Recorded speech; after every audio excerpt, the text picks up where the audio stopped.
We have a consumer-facing product that we built fairly recently. It's been out for about a month and a half. It's called Fulcrum. It's a very simplified interface for getting started. With Fulcrum, you get tokenized margin loans and tokenized margin positions. So you can lend out your assets, say DAI, you receive back a tokenized version of that loan. We call them iTokens. So if you put in DAI, you get back iDAI. You can use iDAI for a number of things. You can sell it on the secondary market. You can use it as collateral. It can be redeemed for the underlying DAI at any point.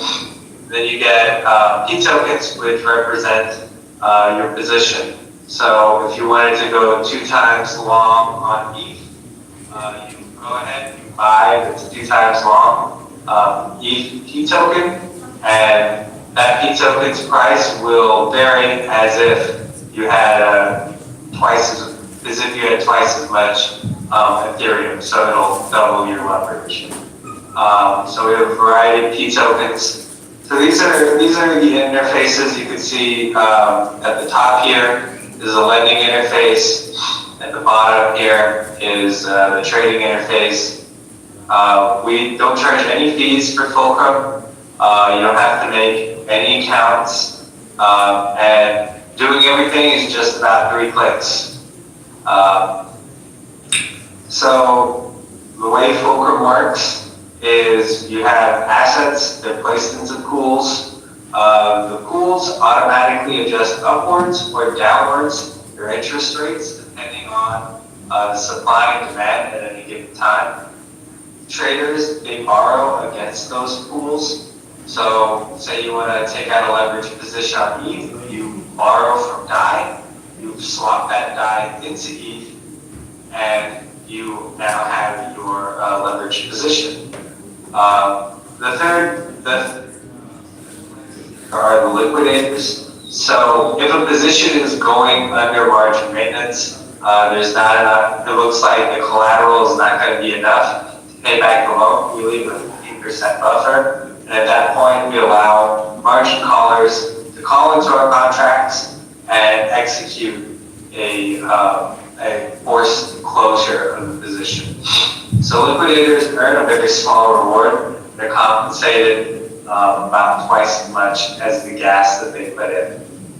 So we have a system which is used to detect the amount of congestion in the network based on the gas that everybody has used to interact with the contract for the gas price.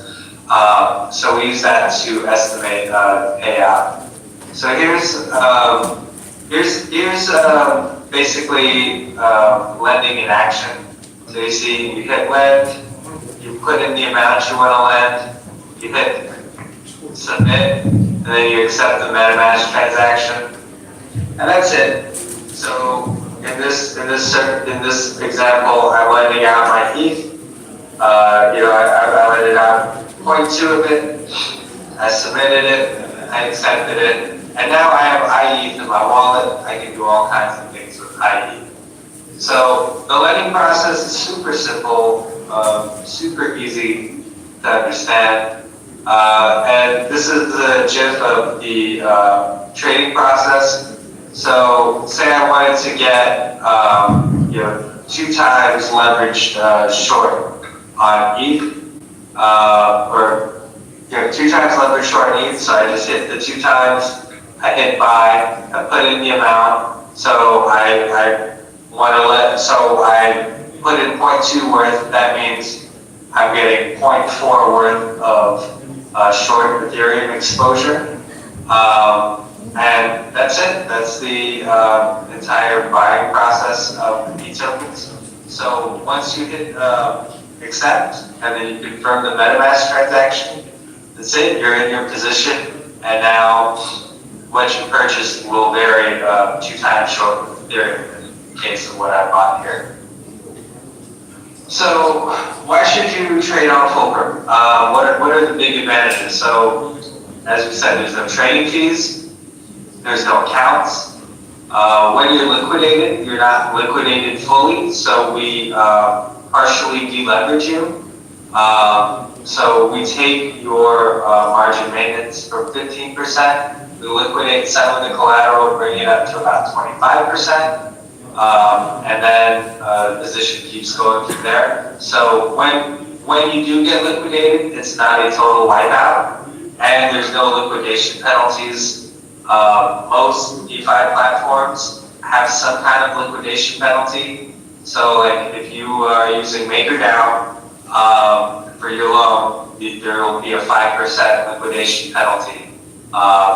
And that's almost across the board, you'll get 5% liquidation penalties. But with us, the liquidation penalties are almost non-existent. So it's that one gas cost distributed across all retail holders. And the other reason is we are, the most decentralized margin trading platform in DeFi. We exercise very little central control over the platform. These are the reasons why. So we created this this framework for classifying different lending protocols and where they all fit in with each other. And we got feedback from all the different players in the space and got them to kind of sign on. So we had Nick Kunkel from MakerDAO, Robert Leshner from Compound, Antonio from DYDX, Varun Deshpan from Nuo, Brandon from Dharma.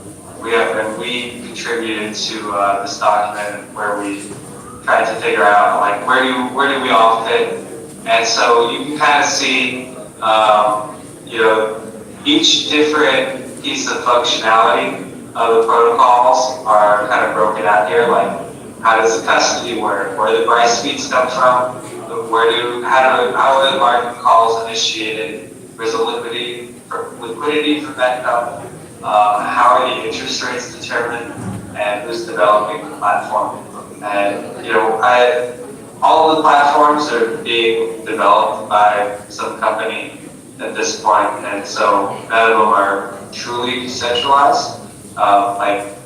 As in the degree 6 DeFi at the end there, but hopefully the industry moves towards that, and that's something we're looking to push in the near future.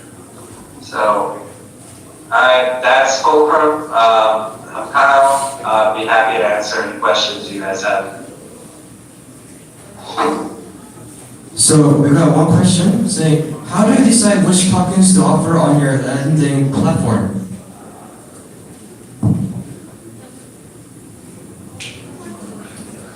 How do you decide which tokens to offer on your lending platform? So we have a governance token, and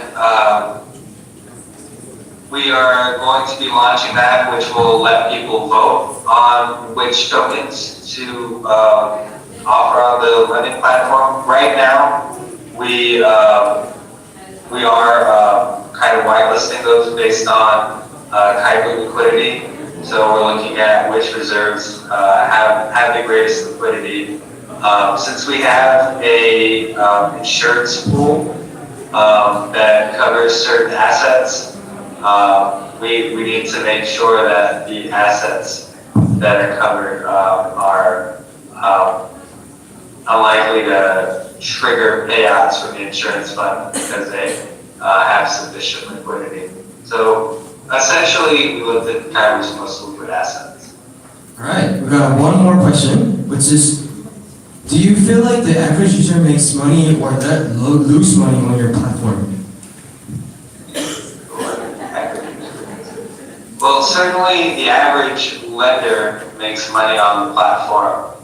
As for the average margin trader, I don't think it's any different from the general statistics on margin trading profitability.